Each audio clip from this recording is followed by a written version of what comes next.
La capitale canadienne toujours paralysée par des centaines de camions, mais les autorités haussent le ton. La police menace d'arrêter tout manifestant qui bloquerait les rues. La plus haute juridiction de l'ONU tranche le litige qui oppose l'Ouganda à la République démocratique du Congo. Kampala devra payer 325 millions de dollars de réparation pour les dommages causés pendant la Deuxième Guerre du Congo. Et puis peut-être l'espoir d'une énergie pas chère et propre. Des scientifiques au Royaume-Uni affirment avoir produit par fusion nucléaire plus d'énergie que jamais auparavant. Voilà pour les titres, soyez les bienvenus sur France 24. Les autorités canadiennes ont donc décidé de hausser le ton au bout de 13 jours de blocage de la capitale Ottawa. La police prévient, elle arrêtera désormais toute personne qui bloquerait les rues. Coralie Henel. Le pont Ambassador, bloqué par les routiers. Ce passage est le plus fréquenté entre le Canada et les États-Unis. 25% du commerce de marchandises entre les deux États transite ici. Inquiet pour l'économie du pays, le Premier ministre canadien Justin Trudeau appelle les protestataires à cesser ces occupations illégales. Ce siège est inacceptable. L'impact sur les petites entreprises, sur les manufacturiers, sur les chaînes d'approvisionnement continue. Et ce qui aiderait énormément, c'est que les partis conservateurs disent à ses supporters, à ses sympathisants, d'arrêter de bloquer notre économie et de retourner chez eux. Depuis 13 jours, les convois continuent de paralyser la capitale Ottawa. Les forces de l'ordre tentent d'empêcher le siège de se ravitailler. Sur ces images, des agents confisquent les jerrycans des manifestants. Dans un communiqué, la police d'Ottawa durcit le ton et menace d'arrêter toute personne bloquant les rues. Nous vous avisons que quiconque bloque les rues ou aide d'autres personnes à les bloquer pourra être poursuivi et est susceptible d'être interpellé. Dans les rues, certains sont bien décidés à résister jusqu'à la levée de toutes les restrictions sanitaires. Pour le moment, les provinces de la Saskatchewan et de l'Alberta ont annoncé renoncer au passeport vaccinal. Et à noter qu'en France, des milliers d'opposants au pass vaccinal veulent s'inspirer de ce modèle canadien et ambitionnent de bloquer Paris vendredi soir.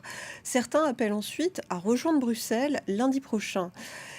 Et alors que la vague Omicron sévit encore, certains pays considèrent le Covid comme une maladie endémique et font le choix de supprimer le pass vaccinal.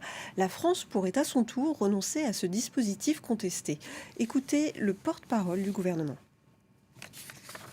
J'ai toujours dit, s'agissant du pass vaccinal, que nous le lèverons dès lors qu'il y aura eu une normalisation de la situation à l'hôpital. C'est-à-dire qu'il n'y aura plus un hôpital sous très forte tension du fait du Covid. On constate qu'il y a un début d'amélioration à l'hôpital.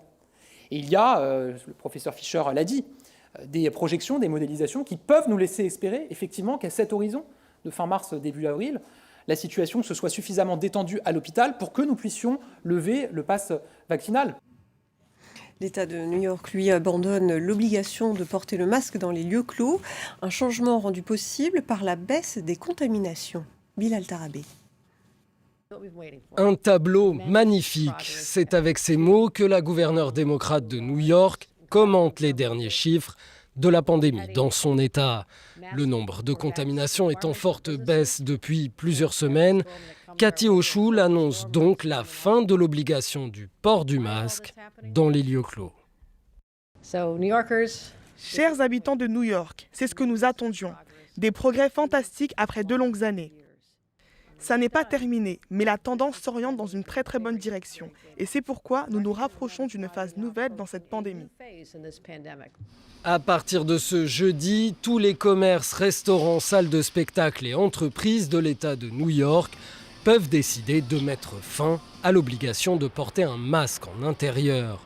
L'obligation du port du masque a toujours été bien respectée à New York, car la ville a payé un très lourd tribut à la pandémie dont elle fut l'épicentre en 2020, au moins 38 000 morts en 2 ans.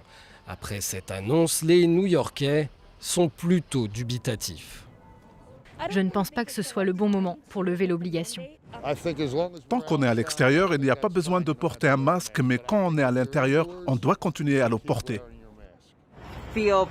Je pense pour ma part qu'il vaut mieux prévenir que guérir. Je vais donc continuer à porter le masque jusqu'à ce que les chiffres baissent encore un peu plus. Par prudence, les salles de Broadway maintiennent l'obligation de porter un masque jusqu'au 30 avril. Et dans l'État de New York, il reste obligatoire dans les écoles, mais aussi les aéroports, les hôpitaux et les transports publics, bus, trains et métros. C'était en 98. L'Ouganda envahissait la République démocratique du Congo. 24 ans et des centaines de milliers de morts plus tard, l'Ouganda a été condamné. Le pays devra verser à son voisin 325 millions de dollars de réparation. À Kinshasa, les précisions de notre correspondant Clément Bonneron. Le montant des réparations fixé par la Cour internationale de justice est très inférieur aux 11 milliards de dollars américains que la RDC réclamait en compensation des crimes commis sur son sol par les troupes ougandaises à la fin des années 90 et au début des années 2000. La Cour a réparti les réparations en 3 catégories de dommages. 225 millions de dollars seront versés pour les pertes en vie humaine et les dommages aux personnes, ce qui inclut les viols, le recrutement d'enfants soldats et le déplacement de près d'1 demi-million de personnes. 40 millions de dollars seront accordés en compensation des dommages matériels et 60 millions pour les dommages liés aux ressources naturelles, notamment le pillage des minéraux, du café et du bois par les forces ougandaises. Cette décision de la CIJ met fin à une bataille juridique de 23 ans entre Kinshasa et Kampala. La RD Congo qui avait porté l'affaire devant la Cour en 1999.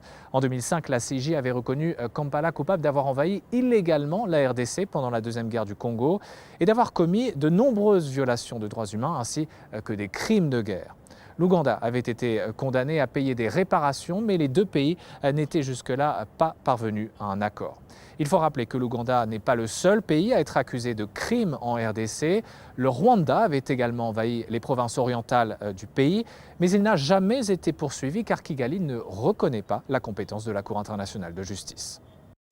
Et peut-être un espoir de fournir de l'énergie durable, propre et bon marché. La fusion nucléaire a longtemps été une chimère, mais des scientifiques au Royaume-Uni affirment avoir franchi un record de production. Antoine Mariotti.